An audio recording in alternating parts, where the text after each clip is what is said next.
A very pleasant good morning to each and every one of you. Welcome back to our TET channel once again. So, आजको सेसनमा चाहिँ we are going to discuss about three major national education policies. These are NPE 1968, NPE 1986, which was again revised in the year 1992, and NEP 2020. So before we delve into this topic, it is very much important for us to understand why these education policies were framed भनेर. So looking backwards, we all know that India gained independence in the year 1947. But then त्यतिखेर हाम्रो country was like socially र economically पुरा backward थियो है, जहाँ चाहिँ large number of population was still illiterate, जहाँ चाहिँ quality education भन्दै थिँदै थिएन, कुनै पनि मानिसहरूलाई accessible थिएन. अन्त जहाँ चाहिँ स्कुलहरूले पनि proper र basic facilitiesहरू ल्याक गरिरहेको थियो. अनि त्यो टाइममा चाहिँ एउटा यस्तो सिंगल भिजन पनि थिएन कि जुन चाहिँले चाहिँ हाम्रो एजुकेसन सिस्टमलाई गाइड गर्नु सकोस् भनेर है. अनि we all know the very fact that है, कुनै पनि एउटा कन्ट्रीलाई डेभलप गर्नु छ भने चाहिँ सबैभन्दा ठुलो इन्भेस्टमेन्ट नै एजुकेसनमा गर्नुपर्छ. अनि यही कुरा चाहिँ हाम्रो लिडर्सहरूले पनि दे ओपनली एक्सेप्टेड है. अनि दे अन्डरस्टुड दैट एउटा एजुकेसन ले चाहिँ एउटा एडुकेटेड इन्डिभिजुअल्स मात्रै प्रड्युस गर्दैन, तर अल्टिमेटली एउटा नेसनल डेभलपमेन्ट लिन्छ कुनै पनि कन्ट्रीमा. सो त्यही भएर चाहिँ समयअनुसार डिफ्रेन्ट कमिसन्सहरू अपोइन्ट गरेको थियो है, जस्तै अब Radhakrishnan commission, Kothari commission, Mudaliar commission है. अन्त यही कमिसनको रिकमेन्डेसनको अनुसार चाहिँ हाम्रो नेसनल एजुकेसन पोलिसिज फ्रेम गरेको हो. Alright, so now without any further delay, we will move on to the first question. So which commission's recommendation formed the basis of the 1968 National Policy on Education? And your options are A. Alright, so now moving on to our next question. Which system lets students bank academic credits and use multiple entry exit points? So your options are Academic Bank of Credits, National Credit Bank, Education Wallet र Skill Bank. So जसरी हामीले ब्याङ्कमा पैसा राख्छौँ है, एजुकेसनमा पनि एउटा यस्तो सिस्टम छ जहाँ चाहिँ हामीले हाम्रो मार्क्स क्रेडिट्सहरू सेभ गरेर राख्न सक्छौँ है. And this marks can be used later है. Supposingly let's take for example एउटा राहुल भन्ने एकजना केटा छ अरे है, उसले फर्स्ट इयर B.ed BA गरे अरे, ब्याचलर्स इन एनी कोर्स. तर due to his family problem उसले कलेज छोड्नु पर्यो अरे. तर through academic bank of credit चाहिँ he can come back and join from where he left. जसरी हामीले ब्याङ्कमा हाम्रो पैसा राख्छौँ त्यसरी नै ABC भनेको चाहिँ एकाडेमिक ब्याङ्क अफ क्रेडिट्समा चाहिँ हाम्रो मार्क्स र क्रेडिट्सहरू सेभ भएको हुन्छ, which can be use later. किन and this is also initiative taken under NEP 2020, जहाँ चाहिँ मल्टिपल एन्ट्री र एक्जिट पोइन्ट्स हुनसक्छ. I can study for 1 year, I can take a break for 2 years in between, and I can continue फेरि है. So this are the different initiatives. And the next question, how does NEP 2020 approach higher education? The question are rigid, single discipline, multidisciplinary and flexible, vocational only र exam focused भन्दैछ. So NEP 2020 को approach higher एजुकेसनको रिगार्डमा के हो भनेर सोध्दैछ है. एकदमै rigid single discipline भन्दैछ अप्सन एले. This is very much wrong. Number सीले vocationally only भन्दैछ है, no. Exam focused, no. So our answer is multidisciplinary and flexible. Multidisciplinary in a sense that एउटा स्टुडेन्ट छ अरे, उसको अनर्स पेपर फिजिक्स छ अरे, but along with physics he can study computer science, psychology, economics है. पहिलाको टाइममा this was not the case. अब उसले फिजिक्स पढ्दैछ पनि he should only stay focused or stay bounded to the subject of physics भन्छ. तर अहिले चाहिँ एकदमै मल्टिडिसिप्लिनरी प्रमोट गरिरहेको छ, and making education system more flexible. Next question, which policy is most associated with national integration and national building भन्दैछ. And your options are NPE 1968, NPE 1986, NEP 2020, none of this. So whenever we are talking about national integration or national building, it is always NPE 1968 because this was the first policy right after independence जुन चाहिँ चाहिँ एकदमै nation building मा focus गरेको थियो है because it also saw that एउटा educated individuals ले चाहिँ आफ्नो लागि मात्रै हैन nation को लागि पनि contribute गर्छ nation को development को लागि पनि गर्छ भनेर भनेको थियो. Next question, which policy is most associated with universalization of elementary education? Elementary education भन्नाले हामी के बुझ्छौं यहाँनिर primary education. So universalization भनेको every child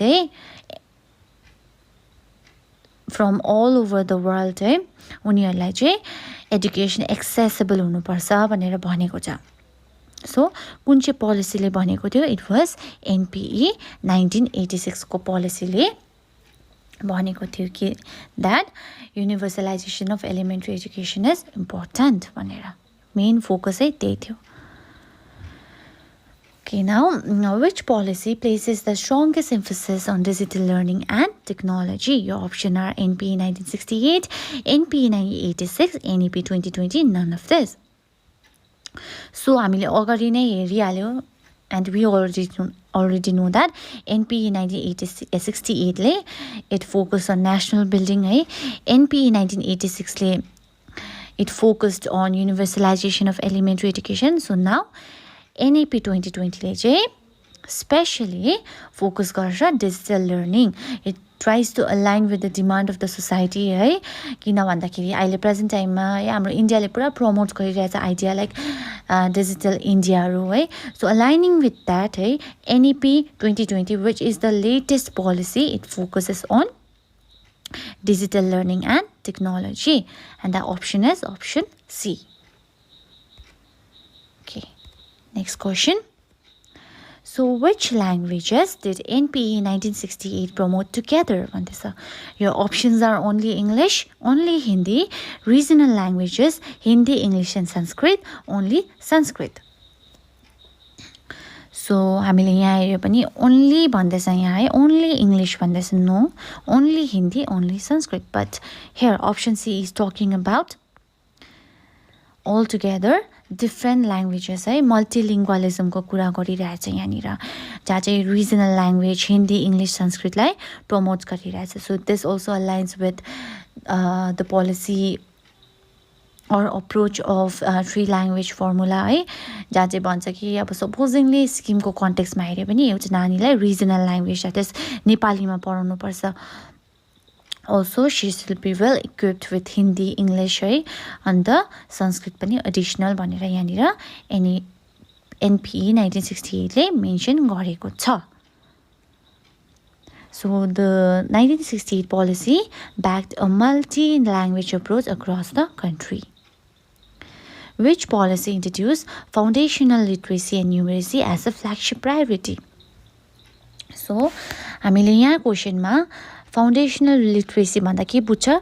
Reading and writing नानीको है. Numeracy भन्दा basic mathematics.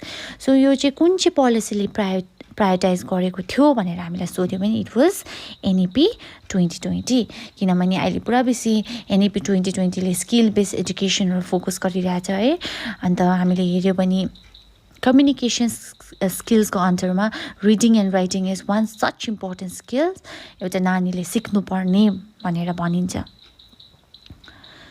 Okay, next question. Which statement best captures the evolution from 1968 to 2020? Your options are A, from flexibility to rigidity, from nation building and expansion to universalization to flexibility and future readiness, from private to public education only, no real change occurred. So हामीलाई यहाँनिर भन्दैछ कि evolution period हेर्नु पर्दैछ है हामीले 1968 to 2020 को पिपिचमा चाहिँ के चाहिँ भयो है कस्तो खालके प्रोग्रेस आयो भनेर है. अब अप्सन ए ले फ्लेक्सिबिलिटी टु रिजिडिटी भन्दैछ यो त उल्टा भयो है. अन्त अप्सन सीले private to public education only भन्दैछ. This is also not the option answer. No real change occurred भन्दैछ. No, this is not the case because if you see 1968 to 2020 को बिचको टाइमलाइनमा हामीले धेरै कुराहरू चेन्जेसहरू विटनेस गरेको छौँ. So the only remaining option is option B and this is the answer. Because NPE 1968ले nation बिल्डिङलाई फोकस गर्यो है. अन्त 1986ले युनिभर्सलाइजेसन अफ एलिमेन्ट्री एजुकेसनलाई, अन्त अहिले प्रेजेन्ट कन्टेक्स्टमा 2020ले चाहिँ फ्लेक्सिबिलिटीमा फोकस गरिरहेछ. So our present answer is option number B. Alright, our next question. Non-formal education for children unable to attend regular school was emphasized in which policy? Your options are NPE 1968, NPE 1986, NEP 2020, or none of this.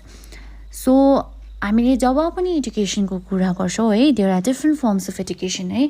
Formal education, non formal education, informal education है.